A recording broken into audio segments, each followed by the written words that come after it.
আমার বাড়িতে এমএলএ আছে, আমার বাড়িতে নতুন আর একটা পার্টির লিডার হয়েছে। রাজনৈতিকভাবে কেউ কাজ করছে, কেউ অরাজনৈতিকভাবে করছে। যারা রাজনৈতিকভাবে করছে তাদেরকেও ভালো কাজটাকে আমরা ভালো বলি, আমরা অরাজনৈতিকভাবে করি, কারণ এটা আমাদের চয়েস, দাদা হুজুরের চয়েস। ব্যানার থাকবে ফুরফুরা শরীফ।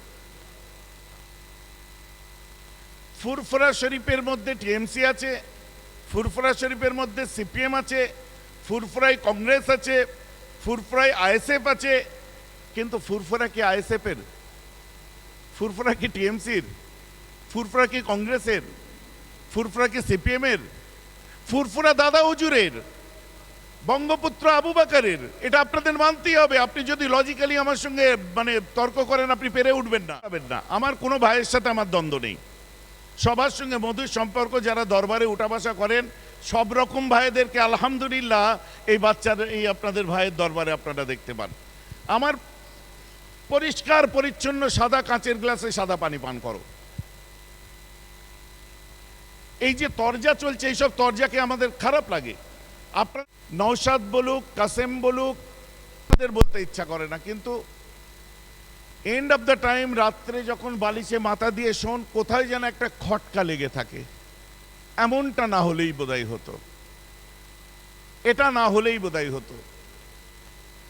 আমরা বর্তমান, আমায় আফসোস, একজন খুব ইন্টেলেকচুয়াল পার্সন, স্বামী স্ত্রী দুজনেই প্রফেসর, তো আমার সঙ্গে খুব ভালো সম্পর্ক রাখে। যে একদিন বলছে, ভাইজান ফুরফুরা শরীফের কি আইডেন্টিটি চেঞ্জ হয়ে যাচ্ছে আস্তে আস্তে? আমি চুপ করে গেলাম। আমি কেন জিজ্ঞাসাও করিনি, কারণ উত্তরটা আপনারাও জানেন, আমরাও জানি। নতুন করে খোঁচা দিয়ে জিজ্ঞাসা করে নিজে বেকার ওই হাড়াকাটের মধ্যে গলা ঢুকিয়ে কোনো লাভ নেই। আমার কাছে কথা হচ্ছে, সমাজের জন্য কেউ বলুক, জাতির জন্য কেউ বলুক, পিছিয়ে পড়া মানুষের জন্য কেউ বলুক, নওশাদ বলুক, কাসেম বলুক, আসাদুদ্দিন ওয়াইসি বলুক, ওয়াসিম সাহেব বলুক, ইমতিয়াজ হোসেন বলুক, মোহাম্মদ সেলিম বলুক, যেই বলুক, আর রুলিং পার্টির যে কেউ বলুক, পিছিয়ে পড়া মানুষের জন্য যারা বলে, দলিত আদিবাসীদের জন্য যারা বলে, সংখ্যালঘুদের জন্য যারা বলে, দুস্থ আর্থ সামাজিক অবস্থা যাদের খারাপ তাদের জন্য যারাই বলে, আমরা ওলামারা প্রত্যেককে ভালো বলি। ব্যক্তিগতভাবে কোন পার্টিটা আপনি করেন, whatever you choose your personal party like TMC, you should go ahead. আপনি চয়েস করেছেন, কোথায় দিয়ে লাগাই, আচ্ছা, আপনি চয়েস করেছেন Trinamool Congress, as your choice. আপনি চয়েস করেছেন সিপিএম, অ্যাজ ইউর চয়েস। আপনি চয়েস করেছেন সিপিএম, অ্যাজ ইউর চয়েস। ওটা আপনার ব্যক্তিগত জগতে ভোট দেওয়ার জন্য একটা জায়গা। কিন্তু আপনি বলুন, যখন আপনার একটা ব্যানার থাকবে ফুরফুরা শরীফ, ফুরফুরা শরীফের মধ্যে টিএমসি আছে, ফুরফুরা শরীফের মধ্যে সিপিএম আছে, ফুরফুরায় কংগ্রেস আছে, ফুরফুরায় আইএসএফ আছে। কিন্তু ফুরফুরা কি আইএসএফের? ফুরফুরা কি টিএমসির? ফুরফুরা কি কংগ্রেসের? ফুরফুরা কি সিপিএমের? ফুরফুরা দাদা হুজুরের, বঙ্গপুত্র আবু বকরের। এটা আপনাদের মানতেই হবে। আপনি যদি লজিক্যালি আমার সঙ্গে তর্ক করেন, আপনি পেরে উঠবেন না। আমার পিওভি, আপনার পিওভি অ্যাটলিস্ট একটা জায়গায় এক হতেই হবে, যে মুজাদ্দেদে জামানের ফুরফুরা শরীফ। আর মুজাদ্দেদে জামান সামাজিক ক্ষেত্রে তার অবদান রেখেছিলেন বলেই তিনি যুগ সংস্কারক, তবেই তিনি রিফর্মার, তবেই তিনি মুজাদ্দেদ। ধর্মের সাথে সাথে সোশ্যাল রিফর্ম করেছিলেন, সমাজ তথা যুগ সংস্কারক মুজাদ্দেদে জামান দাদা হুজুর পীর কেবলা। আপনারা শুনলে অবাক হবেন, জানেন না মতুয়ারা আমাদেরকে এত কেন ভালোবাসে জানেন? মতুয়াদের জন্য একসময় স্কুল কলেজ বয়কট করা হয়েছিল। মুজাদ্দেদে জামান দাদা হুজুর পীর কেবলা মাদ্রাসার চাবি তাদের জন্য খুলে দিয়ে বলেছিলেন, মতুয়ারা আমার মাদ্রাসায় পড়বে। মুজাদ্দেদে জামান দাদা হুজুর পীর কেবলা পিছিয়ে পড়া মানুষদের জন্য যা করেছিলেন, আজও ইতিহাস সাক্ষ্য দেয়। সাউথ আফ্রিকার ডারবান থেকে দ্য মুসলিম ডাইজেস্ট কি লিখছে দেখুন, মিস্টার সুধীর মিত্র হুগলি জেলার ইতিহাসে কি লিখছে দেখুন, বিমলেন্দ্র শাসমল কি লিখছে দেখুন, সুরজিৎ দাশগুপ্ত আপনার কি লিখছে দেখুন, প্রদ্যুৎ ভট্টাচার্য তিনি কি লিখছে দেখুন, মুজাদ্দেদে জামান দাদা হুজুর যদি ধর্ম নিয়েই চর্চা করতেন তাহলে অন্যান্য ধর্মের স্কলাররা তার লাইফ নিয়ে রিসার্চ করতো না। অতএব তার ধর্মীয় পরিচয়ের সাথে সাথে তার সামাজিক ক্ষেত্রে একটা বিশাল অবদান ছিল, তার লাইফের পার্ট ছিল। দুস্থ মানুষের জন্য, পিছিয়ে পড়া মানুষের জন্য, সব আপনারা জানেন, আপনারা ওয়াইজিন, আপনাদের কাছে কি আমি শোনাবো, আপনাদের কাছে আমার অনেক কিছু শেখার আছে, এগুলো আপনারা জানেন, আমি পুনরাবৃত্ত করছি না, যেহেতু মিডিয়া আছে বলে একটু বলছি, কারণ অনেকে হয়তো বুঝতে পারে না এটা। তো আসুন, আপনারা এই যে মদিনাতুল হুজ্জা যে বসে আছেন, পাশেই দেখতে পাচ্ছেন আলিয়া ইউনিভার্সিটি। এই আলিয়া ইউনিভার্সিটি বিগত গভর্নমেন্টের সময় কাদের দাবিতে আলিয়া ইউনিভার্সিটি হয়েছে আপনারা একটু খোঁজ নেবেন তো। এই আলিয়া ইউনিভার্সিটিকে ডিমনি ইউনিভার্সিটি করতে গেছিল, মানে অন্য ইউনিভার্সিটির আন্ডারে। এটা সকলে আপনারা সাক্ষী, ঝাঁপিয়ে পড়েছিলাম শিক্ষা আন্দোলন, শহীদ মিনারে আমরা আলিয়া ইউনিভার্সিটিকে নিজের, আলিয়া মাদ্রাসাকে নিজের স্ট্যাটাস দিয়ে আলিয়া ইউনিভার্সিটি তৈরি হয়েছে আজ। আপনারা জানেন এই যে সার্ভিস কমিশন থেকে বহু ছেলে চাকরি পেয়েছেন, আপনারা মাদ্রাসা সার্ভিস কমিশন আমরা চালু করেছিলাম, আপনারা এসএসকে এমএসকে দেখতে পাচ্ছেন, এগুলো আমরা চালু করেছিলাম। সংখ্যানুপাতে চাকরির হার, ধর্মের ভিত্তিতে সংরক্ষণ নেই, সিস্টেমেটিক কাজ করতে হবে, করা হয়েছে, আমরা চালু করেছিলাম। বিভিন্নভাবে এভাবে 13 দফা কর্মসূচি জমিয়তুল উলামায়ে বাংলা আসাম, যেটা বিগত গভর্নমেন্টের কাছে দাবি রেখেছিল, আমরা আদায় করেছিলাম এবং তাদের কাছ থেকে আমরা শ্বেতপত্র নিয়েছিলাম। নাহলে পরে অন্য কেউ দাবি করবে, মিথ্যা বলবে যে আমরা কিছু করিনি, সেই শ্বেতপত্র আজও আমাদের কাছে রাখা আছে।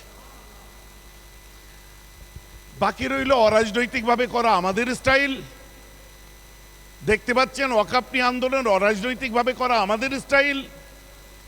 আমার বাড়িতে এমএলএ আছে, আমার বাড়িতে নতুন আর একটা পার্টির লিডার হয়েছে, রাজনৈতিকভাবে কেউ কাজ করছে, কেউ অরাজনৈতিকভাবে করছে। যারা রাজনৈতিকভাবে করছে তাদেরকেও ভালো কাজটাকে আমরা ভালো বলি, আমরা অরাজনৈতিকভাবে করি কারণ এটা আমাদের চয়েস, দাদা হুজুরের চয়েস। ভাই আমার কথা বুঝতে পারছেন না? না ঘাবড়াবেন না, আমার কোনো ভাইয়ের সাথে আমার দ্বন্দ্ব নেই, সবার সঙ্গে মধুর সম্পর্ক। যারা দরবারে উঠা বসা করেন সব রকম ভাইদেরকে আলহামদুলিল্লাহ এই বাচ্চাদের, এই আপনাদের ভাইয়ের দরবারে আপনারা দেখতে পান। আমার পরিষ্কার পরিচ্ছন্ন সাদা কাঁচের গ্লাসে সাদা পানি পান করো। এই যে তরজা চলছে, এইসব তরজাকে আমাদের খারাপ লাগে। আপনারা লক্ষ্য করতে পারেন আজকে একটা প্রত্যন্ত গ্রামগঞ্জের মধ্যে একটা পলিটিক্স নিয়ে পড়েছি আমরা, কিন্তু আপনারা তালিবানি বসে আছেন তো এখানে, না বলছেন কেন? আপনারা তালিবানি না?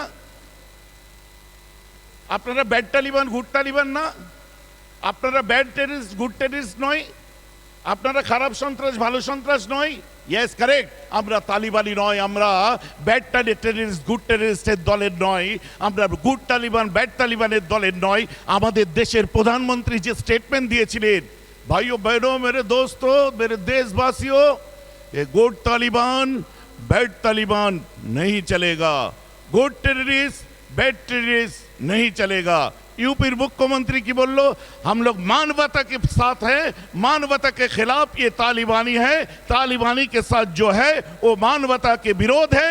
हम लोग तालिबानी को ये भारत में कोई स्थान नहीं देंगे। শুনেছিলেন লেকচার? কাকে এক সপ্তাহ ধরে দুলাভাই বানিয়ে নিজেরা শালা হয়ে গেছিল, আমি তার প্রশ্ন করতে পারি না। আমরা সুফিজমে বিশ্বাস করি, আমরা লাদেনের ধর্ম করি না। চিৎকার করে বলছি আমরা মাসুদ আজহারের ধর্ম করি না, আমরা আপনার ওই দাউদ ইব্রাহিমের ধর্ম করি না। আমরা যেটা করি রাসূল পাক সাল্লাল্লাহু তাআলা আলাইহি ওয়াসাল্লাম যে তার আদর্শ রেখে গেছে, যেটা সারা বিশ্ব জয় করেছে, মানবতার ধর্ম, শান্তির ধর্ম। পদে পদে এইসব কি বলে ভাটপাড়ার ওই যে কি আপনার দলবদলু নেতাগুলো মাঝে মধ্যে বাজে বাজে কথা বলে, আমরা পাত্তা দিই না, কারণ এদেরকে আমরা মনে করি এরা হচ্ছে আপনার সর্ষের মতো। আমরা ডেভেনপোর্টের কথা শুনেছি, ফিলিপ কেইটির কথা শুনেছি, ওয়াশিংটন আরভিংয়ের কথা শুনেছি, ডে রোজারিওর কথা শুনেছি, আপনার কি বলে মরিস বুকাইলির কথা শুনেছি। এরা সব কোরআনের রসুলের গুণগান করেছে। কোথায় চালানা চেলকোপাটি পলিথিন চুষা নেতা কখন কি বলে তারা আমরা থোড়ি পরোয়া করি? আমার বক্তব্য সেই সব নেতাদের কাছে, আমাদের সন্ত্রাসী, তালিবানি, রোহিঙ্গা, বাংলাদেশি বলে গালাগাল করছিলে, যখন ইউএইতে যাচ্ছ, ইউনাইটেড আরব এমিরেটসে, আবুধাবিতে যে কার সামনে নমস্কার করছো, দুবাইয়ে যে কার সামনে নমস্কার করছো, জেদ্দায় যে কার সামনে নমস্কার করছো, টার্কিতে যে কার সামনে নমস্কার করছো। আর নিচু তবকার নেতারা আমরা তালিবান নয়, আমরা সন্ত্রাসীদের ওদের পছন্দ করি না, চিৎকার করে বলছি আমরা সুফিবাদী। আর তাদের দোষটা আমাদের ঘাড়ে চড়িয়ে দিয়ে আমাদেরকে ছোট করে তুচ্ছ তাচ্ছিল্য করছো। আর তাদেরকে খোদ তালিবানি কান্দাহার বিমান হাইজ্যাক হয়েছিল, কান্দাহার কেন্দ্রে আপনার কাণ্ডের আসামি আমির খান মুত্তাকিকে নিয়ে এক সপ্তাহ হাত পার করে দিয়েছে। আমাদের দেশে নিয়ে যা মাথায় তুলে নাচা হলো, রাষ্ট্রীয় মর্যাদা দেওয়া হলো, আর হাত তো পার করেছে তখনই উত্তরপ্রদেশের জমিনে তাকে গার্ড অফ অনার দেওয়ার জন্য লাইন দিয়ে পুলিশ দাঁড় করিয়ে দিল। আর আপনারা পড়ে আছেন গ্রামগঞ্জের কোন লিডার কি করেছে, সস্তায় রাজনীতি, তাই না? আমি বলবো যারা পলিটিক্স করতে এসেছেন, পলিটিক্স করুন। যেগুলো যে কটা ইস্যু নিয়ে আন্দোলন করছেন, আল্লাহ আপনারও হায়াত দিক, আমারও হায়াত দিক, 2026-এর পরে যেন সব কটা আন্দোলন জারি থাকে। যদি একটাও আন্দোলন বন্ধ হয়ে যায়, আমরা জানবো রাজনৈতিক ভবিষ্যৎ সামনে রেখে দাদা হুজুরকে ভুলে গিয়ে নিজের স্বার্থের কথা চিন্তা করে ময়দানে ঝাঁপিয়েছিল। আমরা আন্দোলন করেছি, করব। ওলামা বোর্ড দিশা দেখায়, ওলামা বোর্ড মানুষকে সঠিক পথে চলার রাস্তা দেখায়। ব্যক্তিগতভাবে আমার ভোট দেবো, আমার চয়েস থাকতে পারে, ব্যক্তিগতভাবে আমার পছন্দ থাকতে পারে, আমি বিচারক শাস্তি যাব না। আর কতগুলো এলে বেলে এরা ঘেরা বানান ঠিক করে বলতে পারে না, তাদের কথা শুনে আপনাদের দুঃখ পাওয়ার কিছু নেই। আলেম উলামা আপনারা, আপনাদের মেরুদণ্ড সোজা। এখানে হাতেগুলো কতগুলো 50, 60, 100 জন 200 জন বসে আছেন নয়, এক একজনের পিছনে আপনারা যে কাজটা করেন মিনিমাম 10,000 করে লোক আছে। এবারে 200 × 10,000 জুড়ে নিন, কত হাজার মানুষ বসেছে এখানে। মেরুদণ্ডটাকে সোজা রাখুন, নিজেরা নিজেদের পয়েন্ট অফ ভিউটাকে পরিষ্কার করে বলুন। যদি কোনো কেউ সুপিরিয়রিটি কমপ্লেক্সের মধ্যে ভোগে যে আমার জন্য কারো চলছে, ভুলে যান আল্লাহ আপনাকে চালাচ্ছে, কারো জন্য চলছে না আপনার।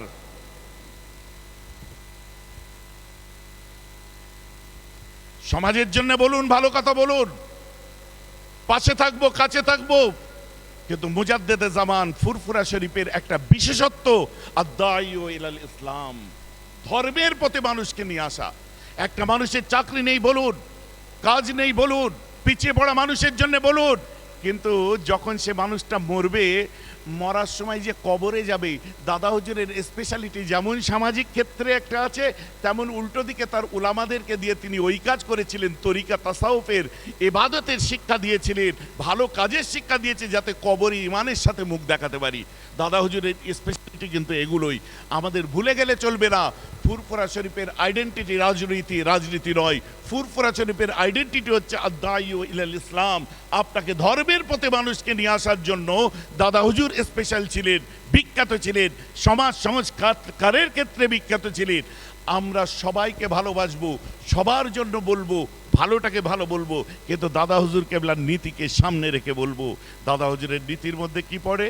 আমাদের পরবর্তী অনুষ্ঠান, পরবর্তী অধিবেশন আবার আসবে, আপনারা খুব তাড়াতাড়ি ডেট দেওয়া হবে, আপনারা সেখানেও হাজির হবেন তো নাকি? কারা হাজির হবেন হাত তুলে দেখান।